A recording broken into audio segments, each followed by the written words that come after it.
കേരളത്തിൽ വിവിധയിടങ്ങളിൽ വേനൽ മഴ സജീവമാകുന്നു. ഇന്ന് പത്തനംതിട്ട, പാലക്കാട് ജില്ലകളിൽ ഒറ്റപ്പെട്ട ഇടങ്ങളിൽ ഇടിമിന്നലോട് കൂടിയ നേരിയ മഴയ്ക്കും കാറ്റിനും സാധ്യത.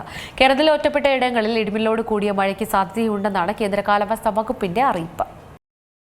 കേരളത്തിൽ വിവിധയിടങ്ങളിലായി വേനൽ മഴ സജീവമാവുകയാണ്. കഴിഞ്ഞ ദിവസം സംസ്ഥാനത്തിന്റെ വിവിധ ഭാഗങ്ങളിൽ ശക്തമായ മഴയായിരുന്നു രേഖപ്പെടുത്തിയത്. പാലക്കാട് ജില്ലയിലെ മൂലത്തറയിലാണ് ഏറ്റവും കൂടുതൽ മഴ ലഭിച്ചത്. തൃശൂർ, എറണാകുളം, ആലപ്പുഴ, കോട്ടയം, കൊല്ലം, പത്തനംതിട്ട എന്നീ ജില്ലകളിൽ നിലവിൽ ചക്രവാത ചുഴിയുടെ സ്വാധീനത്താൽ മൂടിക്കെട്ടിയ അന്തരീക്ഷവും മഴയും തുടരുന്ന സാഹചര്യമാണ്.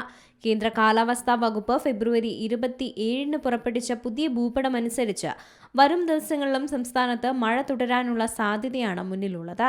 വടക്കൻ കേരളത്തിലെ തൃശൂർ മുതൽ കാസർഗോഡ് വരെയുള്ള ജില്ലകളിൽ മാർച്ച് 1 മുതൽ മഴ കുറയാനും വരണ്ട കാലാവസ്ഥയ്ക്കും സാധ്യതയുണ്ട്.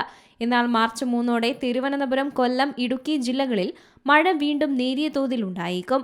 ഇന്ന് കേരളത്തിലെ പത്തനംതിട്ട, പാലക്കാട് ജില്ലകളിൽ ഒറ്റപ്പെട്ട ഇടങ്ങളിൽ ഇടിമിന്നലോട് കൂടിയ നേരിയ മഴയ്ക്കും മണിക്കൂറിൽ 40 കിലോമീറ്റർ വരെ വേഗത്തിൽ ശക്തമായ കാറ്റിനും സാധ്യതയുണ്ടെന്നാണ് പ്രവചനം.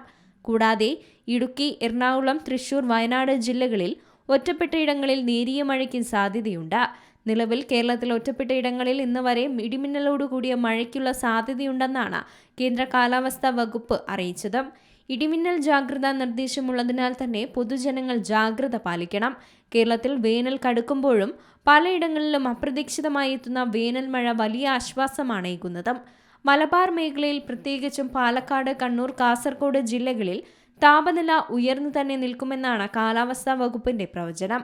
കടൽക്കാറ്റിന്റെ ഗതി മാറുന്നതും തീരദേശങ്ങളിൽ ഉഷ്ണതരംഗത്തിന് സമാനമായ സാഹചര്യം സൃഷ്ടിച്ചേക്കും.